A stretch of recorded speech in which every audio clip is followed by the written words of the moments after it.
তো আল্লাহ বললেন আফালা ইয়ানজুরুনা ইলাল ইবিলি কাইফা খুলিকাত, উটকে কিভাবে আমি তৈরি করলাম এটা একটু দেখতে পারে না ওরা? আরে উটের দিকে তাকালেই তো ওরা উটের মালিক আমি আল্লাহরে খুঁজে পাবে।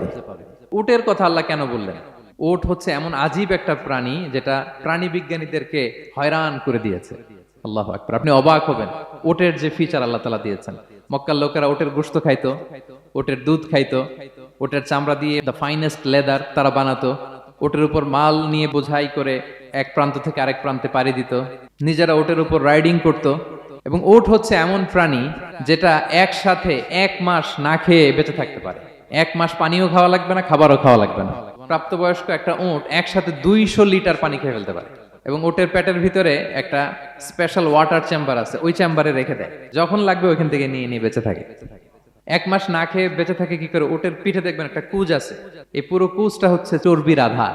ওটের যখন খাবার থাকে না মরুভূমিতে, মাসের পর মাস যখন চলে, ওই চর্বি থেকে এনার্জি নিয়ে সে মরুভূমিতে চলে, সে না খেয়েও বাঁচতে পারে। আমাদের চোখের মধ্যে যেমনি একটা পাপড়ি, এরকম এক পাপড়ি দিয়ে উটকে আল্লাহ বানায় নাই, ডবল লেয়ারের পাপড়ি দিয়েছে। কারণ মরুভূমির মধ্যে চলতে পথে লু হাওয়া থাকবে, মরুভূমির সাইমুম, বালুর ঝড়, এই ঝড় মোকাবেলার জন্য, লু হাওয়া মোকাবেলার জন্য ডবল লেয়ারের চোখের পর্দা। একটা পর্দা ফেলে রাখে আর একটা খুলে সে হাঁটতে থাকে, তার কিছুই হয় না। সুবহানাল্লাহ। আমাদের 98 ডিগ্রি ফারেনহাইটের স্বাভাবিক তাপমাত্রা, তাই না? 99 ডিগ্রি হলে আমাদের জ্বর, 100 ডিগ্রি হলে জ্বর, 101, 2 সর্বোচ্চ আমরা সহ্য করতে পারি। এর বেশি যদি হয়, 103 ডিগ্রি হলে বেহুশ হয়ে যায় মানুষ। 4 ডিগ্রি হলে আমাদের দেহের ভেতরে যে কোষগুলো আছে এগুলো মরে যায়।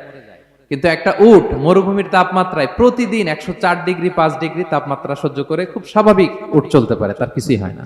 এবং মরুভূমির মধ্যে যে ক্যাকটাস আছে, গুলমলতা, বড় বড় কাঁটা জাতীয় গাছ, যেই কাঁটা পৃথিবীর কোনো প্রাণী খেতে পারবে না, কিন্তু একটা উট অনায়াসে খেয়ে ফেলতে পারে।